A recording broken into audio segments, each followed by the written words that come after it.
So today what we're going to try to do is we're going to show you guys how you guys can go about filing trademark applications for your company on your mobile application. This is post-release, and we're going to show you guys how to do the TEAS standard application. So remember, there's two types of trademark applications. There's the TEAS Plus and the TEAS Standard. The TEAS Standard, the fees are a little more. It's $275 per class instead of $225. However, with the TEAS Standard, you can actually input your own description of goods and services. So you're not limited by the goods and services, the canned goods and services descriptions that are provided to you on the TEAS Plus system. So again, you pay $50 more, but you have a little more latitude.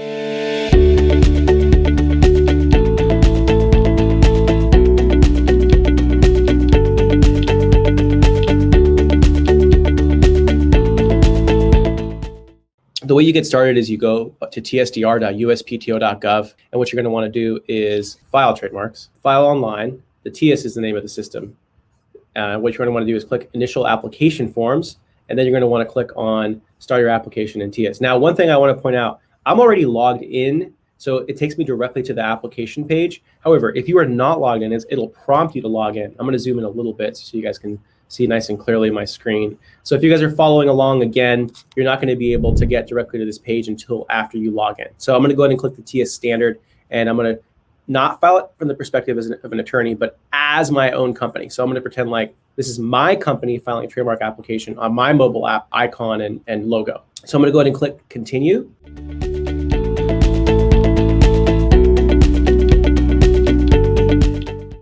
And now I'm going to have to input my company information. So this is the owner of the mark. So this is the entity that's responsible for the nature and quality of the actual mobile app. So I'm going to go ahead and input my name here. So this is the name of the company. It's an LLC. So I'm going to indicate that it's an LLC. And then I'm also going to have to input the state that it was registered in. So in this case, this is a California LLC. So obviously, if you're in Colorado, you would input Colorado at that point. Now, for the mailing address, I'm going to go ahead and put our company address. Now, one thing I want to point out to you guys, this is all public information, so keep that in mind. When you guys are doing this on your own, if your home address is also the address of your business, you might want to be aware of this. The fact that especially if you're a public figure, everyone's going to know your home address. Now, one thing that you can do is you can actually uncheck this box here and put in your home address and then use a PO box up top. But remember, you have to have a PO box. But the office does guarantee that if you uncheck this box and input your home address, this address here will not become public. So just keep that in mind. Now, for the fax number, if you have a fax number, go ahead and put it in. If you have a phone number, you can put it in here. Again, this is public record, so I'm going to go ahead and not put my phone numbers in. If you have a company address, you can go ahead and put it in. This is not required. Phone number is not required. But if you have a public-facing number and fax, then you might as well put it in. Now, when I click Continue, I'm going to get a warning. The trademark office is going to say, hey, your phone number would be very helpful. Again, put it in if you have a public-facing number, but if you don't, they can reach out to you via email.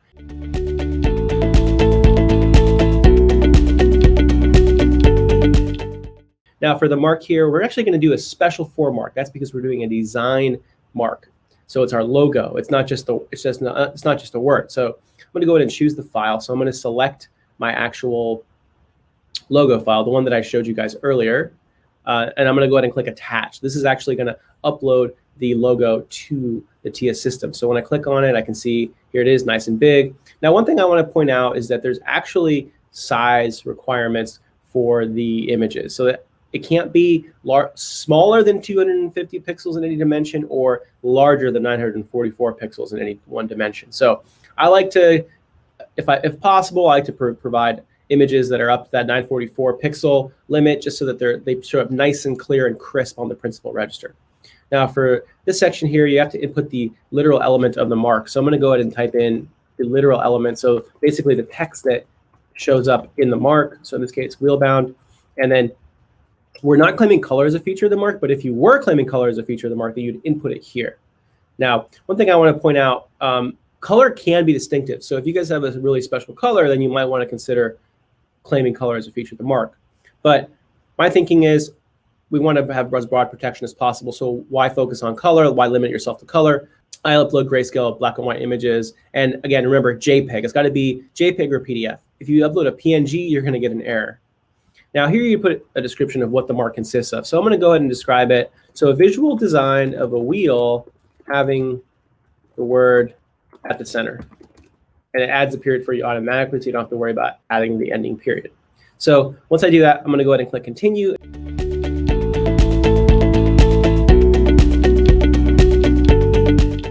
And now we get to the part where we actually get to describe what our goods and services are. So again, as I showed you guys earlier, so this is a mobile application that's focused on video editing. So let's go ahead and describe it. So we're going to add goods and services. Now, one quick thing before I do that, I just want to remind you guys, there's generally two types of classes that are invoked whenever you're looking at mobile applications. So the most obvious one is the mobile application that's itself downloaded to the computer system. So when you download the application, it's actually downloaded to the device. And so because of that, it's actually under class 9. Class 9 covers downloadable software. Now, your mobile application might have a non-downloadable component. For example, if there's an interface that allows you to log in online without downloading any mobile application, then that's more like a SaaS product, so software as a service. So software as a service, that goes under class 42. So just keep that in mind. What I'm basically saying is that if you're filing on your mobile application logo, and actually it might be more appropriate for you to file for two classes. So one class 9, and then also the SaaS side service under class 42. So just keep that in mind. Let's get back to the application. So you click enter freeform text. So I'm going to go ahead and go under class 9 because I'm doing the classic mobile application that's downloaded to the phone. Now here I get to describe the application in my own words. So this is the real departure from the TEAS Plus to the TEAS Standard. In the TEAS Standard, I get to type in anything I want. So I'm going to go ahead and type in mobile applications for video editing. Now that we have the description input, we're going to have to input our filing basis. So I'm going to go ahead and select section 1A, which means that I'm already presently using the mark in commerce. In other words, individuals can already download and purchase my mobile application. To do this, you're going to have to provide a few things. So one thing is a specimen. So the specimen is proof of this actual use in commerce. So I'm going to go ahead and select my actual specimen, which is the PDF of the screenshot that I showed you guys earlier. So once I do that, I'm going to click attach, and that's actually going to upload the PDF to the form. Now I'm going to go ahead and click return to form, and then I'm going to put it in the description of the actual specimen. Now, one thing I want to point out, this is really important. For trademark applications where the specimen is a web page, you have to indicate two things. One is the date that you access the site, and two, the URL. So I'm going to go ahead and type in, it's a screenshot of a web page, and I'm going to indicate the URL, call it wheelbounapp.com/ let's just say that's the mobile app web page, and then access. So I'm going to put today's date as the access date, showing use of the mark in commerce. I'm going to describe. So it's got a download button below, video editing application. And then first use of mark anywhere. This is the date that you first started using the Wheelbound name, the Wheelbound logo. So it could be on a landing page, on a web page, on a Instagram, Facebook, however the first time that you put it out there to the world, not necessarily in connection with a downloadable mobile application. Now, the date of first use in commerce now, on the other hand, this is the date that it was actually available to the public for download. This would be the date. So basically when it was first, for example, released to the mobile app, to the Google Play Store or to the Apple App Store. Now, one thing I want you to keep in mind is that use in commerce has to invoke an out-of-state resident. So I would recommend using the date that someone from out of state actually downloaded or purchased the mobile application. Now, once all this information is input, you're going to go ahead and click assigned filing basis. And you know that it was assigned because when you click when you click continue, you're going to see it right here on the right, assigned filing basis 1A. Remember, section 1A is for actual use applications. In other words, you already have your good out in the market. You're already selling your services. That's section 1A. 1B is if you haven't yet started selling your services, but you want to make sure that you can secure the brand name before you start investing in all the branding. So we're good. We're under section 1A. We're going to go ahead and click continue.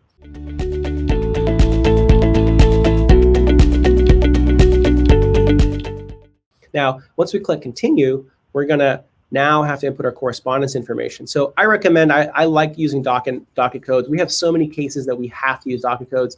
If it's just a one-off, maybe this isn't as important to you, but it's a good idea to use docket reference numbers just to keep track of everything. Now, you can also input up to 4 email addresses. I highly encourage you guys to put in email addresses for anyone on your team. So for example, here, I'm going to put Victoria because she's incredibly helpful and helps us all stay organized.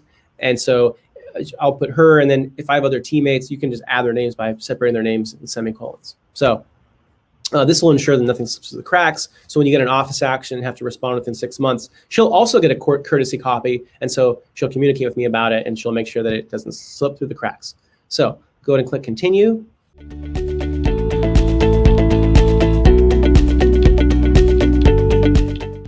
And this is the part where we now actually sign the application. So this declaration has 4 checkboxes that you have to check. So the first one is saying the filing basis. So in this case, the filing basis is use in commerce under Section 1A. Now, don't get tripped up. This trips up a lot of people because they keep reading and they see intent to use. But remember, there's an or here. So the top part's going to apply if you're filing under Section 1A. You'll see the same text under 1B, but the bottom part's going to apply to you if you're under 1B. Okay, so that's the filing basis. The second checkbox is saying that you have a legitimate belief that you have a right to use the mark in commerce. In other words, there isn't some other party that also has the same wheel-bound logo that's used for video editing applications. Now, the third checkbox is saying that there's factual support. In other words, I have actual proof that everything I'm saying in this application is true. And the fourth checkbox is saying that I understand that I'm signing under penalty of perjury. In other words, willfully false statements could subject me to fine or imprisonment. So once I review all these boxes and check them, I can go ahead and sign the bottom. Now, if you're doing this on your own, I highly, highly encourage you to take the time to read every single word, just so that you understand exactly what it means when you prepare and file a trademark application. So you actually understand what it is that you're doing. Once everything's cool, I'm gonna go ahead and sign my name. All you do is put your name within slashes, so / your name and then close / date sign gets automatically populated when you press in it. Now, one thing to note, some people get tripped up here with the slashes. You have to have both the beginning slash and the end slash. If you're missing one of them, it's going to give you an error. For this, whatever your title is, I'm going to go ahead and put president / CEO, and then phone number is optional, so I'm going to leave this blank. But again, if you have a customer-facing number, you probably want to put the phone number in. I always advise you not to put the number in, but it actually is helpful. It's actually helpful to have for the office to have it because the examiner might want to call you. But again, remember, they also do email frequently. Once we are cool with this, we're going to go ahead and click validate. It's going to warn me, hey, no phone number, it's okay. I'm going to go ahead and click continue anyways.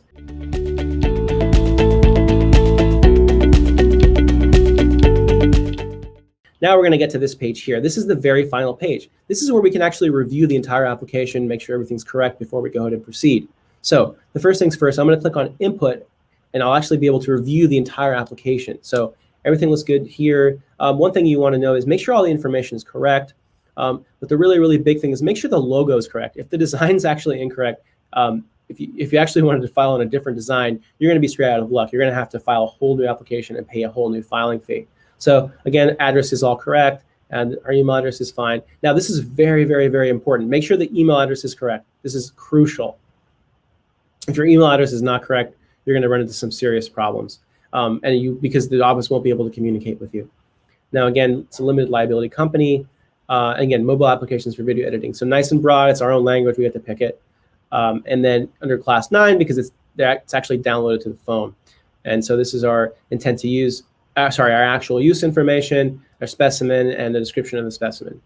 So everything looks good to me. I'm gonna go ahead and click back. I wanna submit it. Now, one quick thing I wanna tell you guys, if you guys are doing this on your own, and let's say you found an error, they make it really easy. All you have to do is click go back to modify. You can actually step backwards through every part of the application and make any necessary changes and step forwards, and it's going to save all your information as if it were a session. So again, they make it really easy. If there's some error, no problem. You can just click go back to modify, make changes, and it'll save all your information. Now, for the mark, double check this is the mark. Remember, you cannot change the mark if you later decide, oh, you know what, we actually wanted to use a different one that had actually spokes on it. Too bad, you have to submit a whole new application. And then the third is the specimen. So make sure the specimens, make sure you have, if it's a web page, make sure you have the URL and make sure you have the date of access. This is really, really important stuff. Your specimen will actually get refused if you don't have these 2 pieces of information. So I'm going to go ahead and click back. And now I'm going to go ahead and actually submit. But before I submit, I have to check this box. This box indicates that I understand I'm not entitled to refunds. So once I submit, they have your money, you can't get a refund. So if the mark actually was incorrect, that you wanted to submit a different mark with spokes, too bad. You have to submit a whole new application.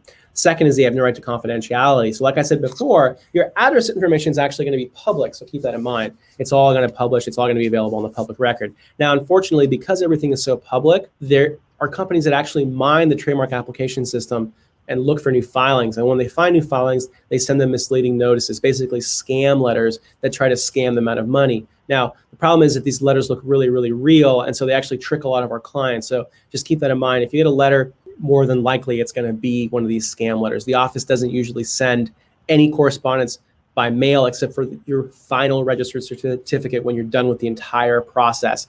But one thing I want to point out, if you guys are unsure if you received a scam letter, just go to the trademark office site. You can also Google caution misleading notices, USPTO misleading notices. It's the first hit. And you can actually look it up. They do a really good job of keeping these records. So more than likely, you'll actually be able to find the company that sent you the letter. Now, one thing I want to remind you of, the trademark office is in Alexandria, Virginia. So if you get any correspondence from New York, DC, Idaho, these are huge tells that it's a scam company and not from the trademark office. The other big thing that I want to reiterate, you only are going to be paying fees through the trademark site. You're not going to be paying to some third party. I mean, aside from your attorney, if you hire an attorney, obviously, but you're not going to be paying any fees to some third party company. It's all the fees related to trademarks go to the trademark office. So the statement of use fee, the extension fees, those are the big ones, but the maintenance fees, those are all paid to the trademark office through the trademark system. This looks good. I checked the box. I like the application. I'm going to go ahead and click submit. Before I do that, I just want to point out that you can actually save the form. So if you want, you can save the form and talk to your team, make sure the application is correct, and then resubmit tomorrow. Now, one thing, when you upload the form tomorrow, it's actually going to restore your entire session. So they make it really easy. If you need to make any changes, you can easily do that once you upload the form. So the application looks good to me. Again, click save form, save it as a .obj just in case you're not 100% sure. But if you're sure, then you can go ahead and click pay submit.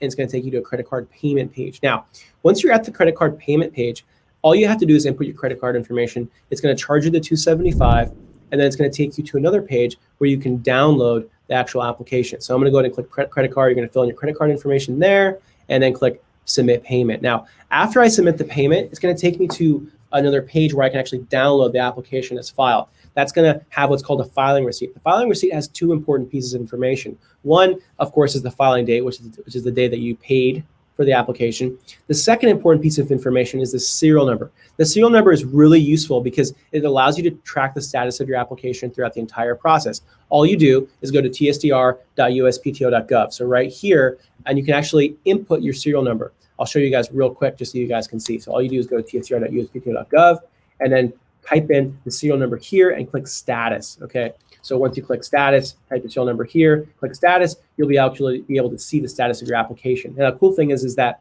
this is actually going to follow your application throughout the entire process, and even post-grant, the serial number is always going to be used to identify your trademark application. By the way, if you forgot to download the PDF, not a problem. You're going to get an email. You're going to get a courtesy copy to those email addresses and an email to yourself that actually has a copy of the filing receipt and your serial number. So again, if you forgot to download it, not the end of the world. That is start to finish how you can file a trademark application, TEAS standard, on your logo for your mobile application post-release. So thank you so much. I really, really appreciate you guys watching this.